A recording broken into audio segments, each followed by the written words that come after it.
আসসালামু আলাইকুম, সবাইকে স্বাগতম আমার নতুন একটি ভিডিও। আজকের ভিডিওতে দেখাবো আমি আমার নতুন কবুতরের ঘর। এই ঘরটা 2-3 দিন আগে আমি তৈরি করেছি আমার কবুতরগুলোর জন্য।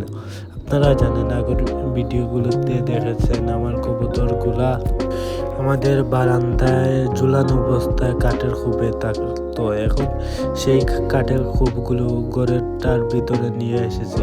এই দেখতে পাচ্ছেন কবুতরগুলো বিশৃঙ্খলার সাথে আছে, ভয় পেয়ে আছে, কারণ ওদের আমি বাইরে থেকে ওরা আগে যে জায়গায় থাকতো ওই জায়গায় চলে গিয়েছিল।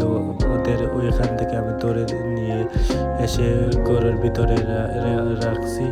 এখানে আমার গুগু আর বাজরিগুলোকেও নিয়ে এসেছি। তো এখানে একটা নেট দিলাম যাতে করে ওদের ঘরের ভিতরে আলো বাতাস ঢুকতে পারে। তো আজকের ভিডিও এই পর্যন্ত। অন্য কোনো ভিডিওতে ফুল ঘরটা দেখাবো দিনের বেলা। তো সবাই ভালো থাকবেন, সুস্থ থাকবেন। আল্লাহ হাফিজ, আসসালামু আলাইকুম। এখন আমি আমার ঘরটা লাগিয়ে যাচ্ছি।